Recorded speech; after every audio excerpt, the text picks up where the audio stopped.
संसद के अंदर आज गजब का धक्का मुक्की कांड देखने को मिला, जहां एक तरफ संसद के अंदर विपक्ष पिछले 2 दिनों से अंबेडकर पर दिए अमित शाह के बयान को लेकर उनसे इस्तीफे की मांग कर रहा है। इस बीच में आज संसद के अंदर अंबेडकर के मुद्दे पर ही पक्ष और विपक्ष दोनों आमने सामने आ गए और इस बीच में संसद के अंदर गर्मा गर्मी का माहौल हो गया, जहां एक तरफ कांग्रेस के जो सांसद थे और तमाम विपक्षी दलों के सांसद थे वो हाथों में अंबेडकर की तस्वीर लिए हुए नजर आ रहे थे, वहीं दूसरी तरफ जो बीजेपी पार्टी के सांसद थे वो भी अपने हाथों में पोस्टर लिए हुए थे, जिसमें उन्होंने एक डंडे के साथ उन्होंने उस पोस्टर को लगाया हुआ था और वो लेकर वो वहां पर संसद के अंदर नजर आए और इस बीच में माहौल कुछ इस कदर बन गया कि बीजेपी पार्टी के 2 सांसद घायल हो गए। इस बीच में उड़ीसा से प्रताप सारंगी नाम के जो सांसद थे वो चोटिल हुए, तो इसका आरोप लगा राहुल गांधी पर। बीजेपी ने कहा कि राहुल गांधी ने धक्का मुक्की की थी, इस वजह से जो प्रताप सारंगी हैं वो घायल हो गए और ये पूरा का पूरा इतना ज्यादा मामला गर्मा गया कि इस बीच में प्रियंका गांधी, कांग्रेस पार्टी और तब कई विपक्षी दलों की तरफ से यह आरोप लगाया गया कि जो बीजेपी के सांसद थे वो महिला सांसदों की ओर बढ़ रहे थे और उन लोगों ने धक्का मुक्की करने की कोशिश की। इस बीच में प्रियंका गांधी जो थी उन्होंने कहा कि हमारे जो खड़गे साहब है उनको धक्का दिया गया और वो सीढ़ियों से गिर गए और वो चोटिल भी हुए। यानी आप समझ सकते हैं कि संसद के अंदर किस तरीके से पक्ष और विपक्ष दोनों आमने सामने नजर आने लगे। इस बीच में जहां एक तरफ बीजेपी ये कह रही है कि राहुल गांधी की वजह से उनके सांसद साहब जो हैं वो चोटिल हुए हैं, उन्होंने क्या कुछ कहा है? दरअसल उन्होंने ये कहा है, मीडिया से जब वो बातचीत कर रहे थे तो उन्होंने कहा कि कुछ सांसद पीछे खड़े थे और आगे की तरफ राहुल गांधी खड़े थे, पीछे की तरफ से धक्का आया और राहुल गांधी जो है वो मेरी तरफ आ गए और मुझे चोट लग गई। इस तरीके की बात जो है वो मीडिया के आगे जो प्रताप सारंगी है वो कहते नजर आए। वहीं दूसरी ओर बीजेपी कह रही है कि राहुल गांधी की तरफ से जानबूझकर धक्का मुक्की की गई है, बदतमीजी की गई है। वहीं प्रताप सारंगी ने मीडिया को क्या कुछ कहा, जरा एक बार आप खुद गौर से सुनिए। ये 10 सेकंड से 12 सेकंड का जो एक क्लिप है आप खुद सुनिए। तो हम लोग खड़े तो पीछे साइड कर गए, ऐसे पीछे सर के बल। तो राहुल गांधी का धक्का लगा आप लोगों को या किसी और सहयोगी सांसद वगैरह जो थे? तो राहुल ही गांधी आगे थी और पीछे से धक्का आ रहा था, राहुल गांधी आगे थी। और अब इस पूरे के पूरे मामले पर जब राहुल गांधी से सफाई मांगी गई तो राहुल गांधी ने इस पर क्या कुछ कहा, जरा अब आप राहुल गांधी का भी पक्ष सुनिए। नहीं, देखिए मैं पता नहीं आपके, शांत हो जाए, आपके कैमरा में होगा, ये पार्लियामेंट की एंट्रेंस है, इसमें मैं अंदर जाने की कोशिश कर रहा था तो बीजेपी के एमपी जो थे वो मुझे ऐसे रोकने की कोशिश कर रहे थे, धकेल रहे थे और मुझे धमका रहे थे, तो वो हुआ है।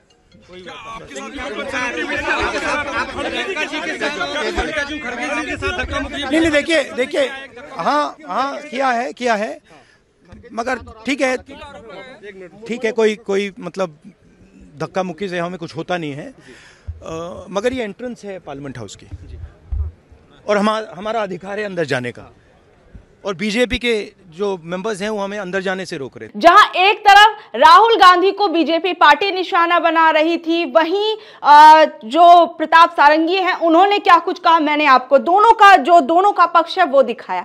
इस बीच में प्रियंका गांधी जो कि संसद में पिछले कुछ दिनों से काफी ज्यादा एक्टिव नजर आ रही है, नई सांसद है। इस बीच में जहां आज ये पूरा का पूरा प्रकरण देखने को मिला, जहां पर सांसदों के बीच में धक्का मुक्की देखने को मिली, वहीं प्रियंका गांधी को लेकर भी कांग्रेस पार्टी की तरफ से वीडियो शेयर किया जा रहा है और ये कहा जा रहा है कि ये जो बीजेपी के सांसद हैं वो जानबूझकर आगे की तरफ आ रहे थे और महिला सांसदों से बदतमीजी करने की कोशिश कर रहे थे। और इस बीच में पप्पू यादव जो है वो सामने की तरफ आ जाते हैं और उन्हें रोक देते हैं उन लोगों को। ये वीडियो भी आप देखिए।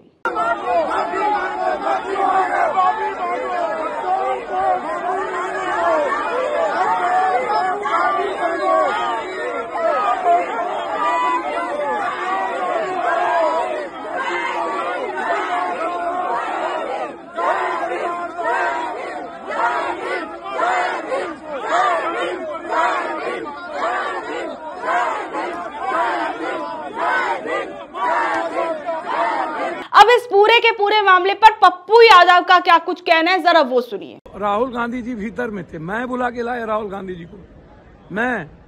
अरे सारा सीसीटीवी फुटेज है, जांच कर लो।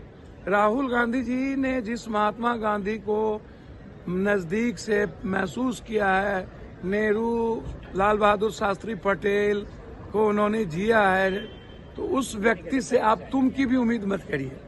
वो तो सीधा कह रहे थे कि छोड़ दो बीच से, इन लोगों को हंगामा करने दो, बगल से निकल जाओ।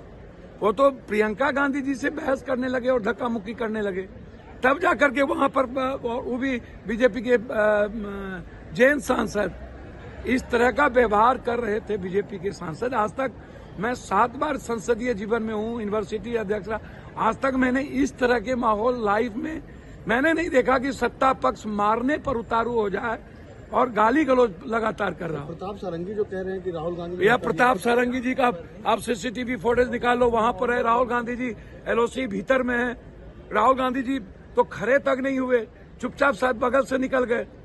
भैया जहां ये झूठ भी दुनिया को, देश को पता चलना चाहिए कि इन लोगों का आचरण प्रियंका गांधी जी को धक्का करने का किस तरह बात कर रहे थे।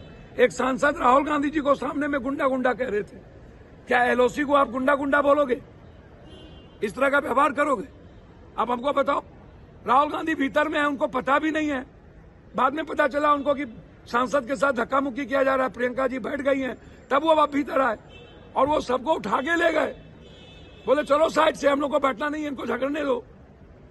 राहुल गांधी तो 1 मिनट भी इनसे रगड़ा और झगड़ा करने की। वहीं जब आज प्रियंका गांधी से इस पूरे धक्का मुक्की के मामले पर बातचीत की गई, जब मीडिया ने उनसे बातचीत की, तो उन्होंने कहा कि अंबेडकर की चर्चा से दूर भागना चाहते हैं, अंबेडकर के मुद्दे पर माफी नहीं मांगना चाहते हैं, इस वजह से ऐसी हरकतें कर रहे हैं। उन्होंने कहा कि हम इतने लंबे वक्त से प्रदर्शन कर रहे थे, 1-1.5 घंटे जो भी हम संसद के बाहर अपना प्रोटेस्ट करते थे, अपना जो विरोध है वो दर्ज कराते थे, लेकिन शांतिपूर्ण ढंग से। लेकिन आज बीजेपी वाले यहाँ आए और इन्होंने पूरा का पूरा माहौल बिगाड़ने का काम किया। इस बीच में प्रियंका गांधी ने खरगे को लेकर क्या कुछ कहा, ये तमाम चीजों को जरा आप सुनिए। राहुल जी के खिलाफ बी आर अम्बेडकर जी की फोटो लेकर शांतिपूर्वक जय भीम के नारे को बोलते हुए संसद में जा रहे थे। संसद में जाने से किसने रोका? आप देख लीजिए, हम इतने दिनों से प्रोटेस्ट कर रहे हैं, साइड में प्रोटेस्ट कर रहे हैं, जो भी आ रहा है जा रहा है, उसको पूरा रास्ता है। इन्होंने कुछ एकदम शांतिपूर्वक प्रोटेस्ट हुए, कितने दिनों से चल रहे हैं, रोज 10:30 से 11। आज पहली बार इन्होंने प्रोटेस्ट किया, सबको रोक दिया और उसके बाद धक्का मुक्की और ये गुंडागर्दी, और अब सिर्फ अमित शाह जी की खाल बचाने के लिए ये अब इन्होंने साजिश शुरू की है कि भैया ने किसी को धक्का मारा। ये वो मेरी आंखों के सामने आप सबने देखा होगा, खरगे जी को धक्का मार के जमीन पे गिराया, उसके बाद एक सीपीएम के एमपी को धक्का मारा, उनके ऊपर गिरे, खरगे जी के ऊपर। मैंने सोचा टांग टूट गई होगी, कुछ हुआ होगा, क्योंकि उनके चेहरे से दिख रहा था कि उनको चोट लगी। फिर हमने कहीं से कुर्सी ढूंढ के हम लाए उनके लिए। अब आप खुद ही देख रहे हैं, यहाँ पे रोज खड़े हैं, हम रोज प्रदर्शन कर रहे हैं 10:30 से 11। आज तक कुछ नहीं हुआ है, ये सब साजिश है। इनसे हमने पूछा, ये जो हमें रोक रहे थे, हिम्मत है तुम्हारे में? अगर अम्बेडकर जी को चाहते हो, जय भीम बोलो। जय भीम का नारा क्यों नहीं निकल सकता इनके मुंह से? ये कह रहे सर पैसेज दिया गया था, टकरा। कौन सा पैसेज? आपने खुद देखा, हमारे सामने सारे खड़े थे। अब राहुल जी के खिलाफ कुछ कहा भी नहीं, हम सिर्फ अपना नारा लगाते रहे, सिर्फ अपने संविधान के लिए लड़ते रहे। अगर आप सोचते हैं, अगर इस देश की जनता सोचती है कि ये लोग संविधान की रक्षा करेंगे, अगर आज भी इस देश की जनता किसी भी कंफ्यूजन में है, तो कंफ्यूजन दूर हो जाए। इनकी असली जो भावना है वो निकल गई अमित शाह जी की बातों में। इनकी असली भावना आज आपको दिख गई यहाँ पे, जहाँ पे ये हिंसक भावना रख रहे हैं। इनके मुंह से जय भीम निकल भी नहीं सकता। मैं इनको चैलेंज करती हूँ, बीजेपी की एमपी से, यहाँ खड़े होकर जय भीम बोले। जहां एक तरफ बीजेपी की तरफ से ये कहा जा रहा है कि राहुल गांधी ने जानबूझकर उनके सांसदों को धक्का दिया है, वहीं इस बीच में राहुल गांधी ने कहा कि मैं जा रहा था, मेरा रास्ता रोका गया। और राहुल गांधी ने जिस तरीके से अपनी सफाई दी है, और इस बीच में बीजेपी पार्टी की तरफ से जो आरोप लगाए जा रहे हैं, आप समझ सकते हैं अब इतना ज्यादा ये मामला खिंचता जा रहा है। ऐसे में सोचिए, संसद के अंदर की तस्वीर है, संसद के अंदर हम मतलब शांतिपूर्ण ढंग से हम चाहते हैं कि हमारी संसद के अंदर चर्चाएं हो, कानून बने, अच्छी चीजों पर, अच्छे मुद्दों पर, या फिर कहें जो लोगों के मुद्दे जुड़े हुए हैं, लोगों की जो परेशानियां हैं उनसे जुड़े मुद्दों पर संसद के अंदर बात होनी चाहिए। लेकिन संसद के अंदर ये जो धक्का मुक्की वाला, चौक चौराहे वाली जो लड़ाइयां होती है वो एक तरीके से देखने को मिली। सोचिए ये सांसद किस तरीके से आपस में लड़ते हुए नजर आ रहे हैं या फिर जो भी आरोप प्रत्यारोप लगा रहे हैं। लेकिन अब आप ये सोचिए, पहले शुरुआत में संसद नहीं चली, फिर उसके बाद अब जब थोड़ी बहुत संसद चलनी शुरू हुई थी तो इस बीच में जिस तरीके की बयानबाजियां की गई, फिर उसके बाद हम देख रहे हैं कि किस तरीके से ये लड़ाई झगड़ों की तस्वीरें सामने आ रही हैं। अब आप खुद देखिए कि किस तरीके से, किस हाल पर हमारे देश की संसद चलाई जा रही है। बहरहाल अब आप लोग इस बारे में क्या कुछ कहेंगे, जिस तरीके से ये संसद का ये पूरा का पूरा प्रकरण देखने को मिला, नीचे दिए गए कमेंट बॉक्स में जरूर बताइएगा। और ऐसी अपडेट से जुड़े रहने के लिए देखते रहिए ऑनलाइन न्यूज भारत में आपके साथ शालिनी। धन्यवाद।